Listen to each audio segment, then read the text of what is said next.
আসসালামু আলাইকুম, কেমন আছেন সবাই? আলহামদুলিল্লাহ, আমরা তো ভালো আছি। সবাইকে ঈদ মোবারক। রমজানের শেষ, আজকে আমাদের এখানে 30টা রোজা হয়েছে, কালকে ঈদ হবে, ঈদ উল ফিতর।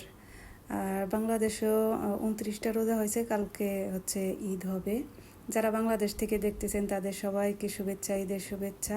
আমার আত্মীয় স্বজন যারা আছে সবাইকে ঈদের শুভেচ্ছা। সবার জন্য দোয়া করতেছি, আল্লাহ যেন অনেক ভালো করেন। সবাই আমার জন্য দোয়া করবেন ইনশাআল্লাহ। আর আমরা হচ্ছে বাইরে গেছি, বিকেলের দিকে বাইরে গেছি, একটু কেনাকাটা ছিল নামেরার জন্য। আমরা এবার ঈদে তেমন কিছু কেনাকাটা করিনি, বিশেষ একটা কারণে কেনাকাটা করা হয় নাই। তো আলহামদুলিল্লাহ, প্রতি বছরই তো কিছু না কিছু নেওয়া হয়, এবার কিছুই নেইনি, একেবারেই নেইনি। আমি নিজের থেকেই বলছি যে না, এবার কিছু দেওয়ার দরকার নাই, যেহেতু আমরা অন্য কোথাও ইনভেস্ট করে ফেলছি এর জন্য। তো ইনশাল্লাহ নেক্সট টাইমে আবার দেখা যাবে। আর কাপড় চোপড় আর কি ব্যাপার, এটা বছরে যে কোনো সময় নেওয়া যায়। তো ঈদের সময় নিলে একটু খুশি হয় সবাই, বা আমরাও খুশি হই আর কি। তো বাচ্চাদেরকে দেওয়া হয়েছে, আমি নেইনি। আমার ছোটো মেয়ের জন্য জামা কেনার জন্য মেনলি রুইতে গেছিলাম। এটা হচ্ছে রুইয়ে যাওয়ার পথ, যাওয়ার রাস্তায় ভিডিওগুলো ক্যাপচার করছি আমি।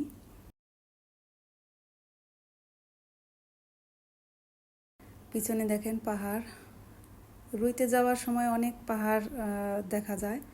একেবারে পাহাড় কেটে কেটেই রাস্তা করা হয়েছে, বাড়িঘর করা হয়েছে, বিভিন্ন প্রতিষ্ঠান করা হয়েছে।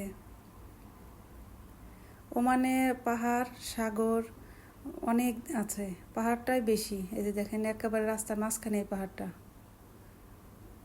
ওই যে দেখেন পাহাড় কেটে তারপর রাস্তা চলে গেছে এই দিক দিয়ে। তো আমার কাছে তো পাহাড় খুবই ভালো লাগে, কার কাছে কেমন লাগে তা জানি না, অবশ্যই কমেন্ট করে জানাবেন।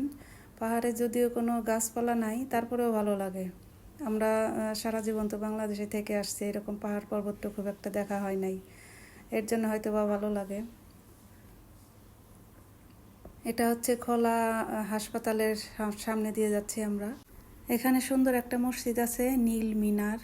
আমার কাছে অনেক সুন্দর লাগে, পরিষ্কার পরিচ্ছন্ন, ঝকঝকা তকতকা। ওমানের সব মসজিদে খুবই সুন্দর, এটাও তার ব্যতিক্রম না। এই যে মসজিদটা, যতই দেখি ততই চোখ জুড়ায় যায়। আর সব মসজিদে নামাজ পড়তে খুবই ভালো লাগে, আরাম লাগে, মনটা একদম শান্ত হয়ে যায়। এরপরে বাসায় এসে, যেহেতু কালকে ঈদ, তো কিছু তৈরি তো করতেই হয়। আমি আগে থাকতে হচ্ছে রসমালাই তৈরি করতেছি। রসমালাইটা একটু টাইম বেশি লাগে, এর জন্য আমি আজকে রাতেই তৈরি করতেছি। এই যে দেখেন দুধটা একদম ঘন হয়ে আসছে, উপর দিয়ে একেবারে মাখন পড়ে গেছে, সর পড়ে গেছে। আর ভিতরে যে রসগুলা দিছি, মানে মিষ্টিগুলা দিছি, একেবারে রসে টইটুম্বুর হয়ে গেছে, বড় বড় হয়ে গেছে। ইনশাল্লাহ নেক্সটে আরও ভিডিও আসতেছে, কী কী করি কালকে ঈদের দিন, কি কি করি না করি, কোথায় যাই, ঘোরাঘুরি করি, কি কি খাওয়া দাওয়া করলাম, ইনশাল্লাহ আপনাদের সাথে শেয়ার করবো, অল্প অল্প করে হলেও। তো সবাই ভালো থাকবেন, সুস্থ থাকবেন, সবাই সবার জন্য দোয়া করবেন। সবাইকে ঈদ মোবারক, ঈদের শুভেচ্ছা। সবার দিন খুব ভালো কাটুক ইনশাল্লাহ। নেক্সট বছরে ঈদ পাওয়ার বা রোজা পাওয়ার সৌভাগ্য যেন সবারই হয়। আল্লাহ সে পর্যন্ত সবাইকে ভালো রাখুন, সুস্থ রাখুন। আসসালামু আলাইকুম, আল্লাহ হাফিজ।